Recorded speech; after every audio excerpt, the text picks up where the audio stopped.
Right now, we're on top of two developing situations. Puerto Rico entirely in the dark without power as Hurricane Maria hammers the island. Also this evening, though, hundreds of people are dead and searches are underway for trapped survivors in that devastating earthquake in Mexico City.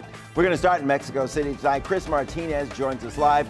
Chris, thanks. I know you're really busy out there, but tell us where you are right now and what's going on.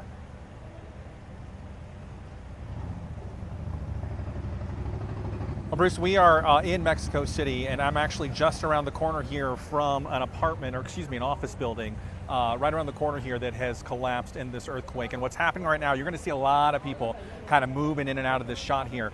All of these folks are working on the search and recovery effort at that building. They're uncertain right now if anybody is in that building. It's basically flattened, but they're looking right now for any signs of life. And what we have around us right now, and what we've had around us all day, is this unbelievable cooperation between people as they are trying to get into the rubble there to see if anyone's alive. We have military police officers, regular citizens, doctors. We have folks bringing in food and water and supplies. You'll see some of them walking around me here from time to time. They're all coming together here, taking shifts and doing whatever they can to take part in this search. And this type of search, this is going on all throughout the city. There are more than 40 buildings that collapsed in this earthquake, and some of them are still being searched as we speak. And we expect those searches at some of them to go well into tonight and possibly into tomorrow as well, Bruce. Yeah, Chris, tell us about the schools, and they're looking for school children still missing.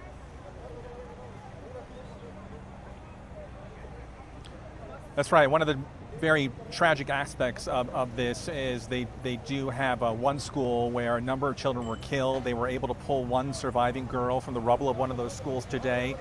They are at one of those schools, which is about 50 minutes or so, an hour away from us, where we are right now, and they're still there right now searching to see if they can find any survivors there. And that's the type of work that's going on all throughout the city. And what's interesting is that there are pockets of the city as we came through today that really look like it's business as usual. And then you come to areas like this where it's an all hands on deck situation, everybody helping out to look for any survivors.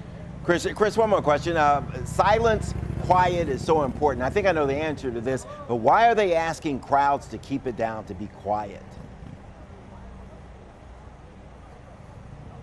And it's interesting because they have a signal for that. Their hand or their fist will go up, and that means everybody be quiet. And that's because as the rescuers are close to the buildings up in that rubble, they're trying to hear if anybody is inside, any sort of communication, whatever it might be it somebody talking or any sort of noise they could be making. So you will see periodically as they're doing these searches, the hands go up and the crowd instantly gets silent so they can try to hear if anybody's in there. And that is something you see at all of these scenes through these recovery efforts. They're also bringing in dogs to search that rubble to see if the dogs might be able to locate any survivors as well. Chris Martinez reporting live from Mexico City. Chris, thanks a lot for that report.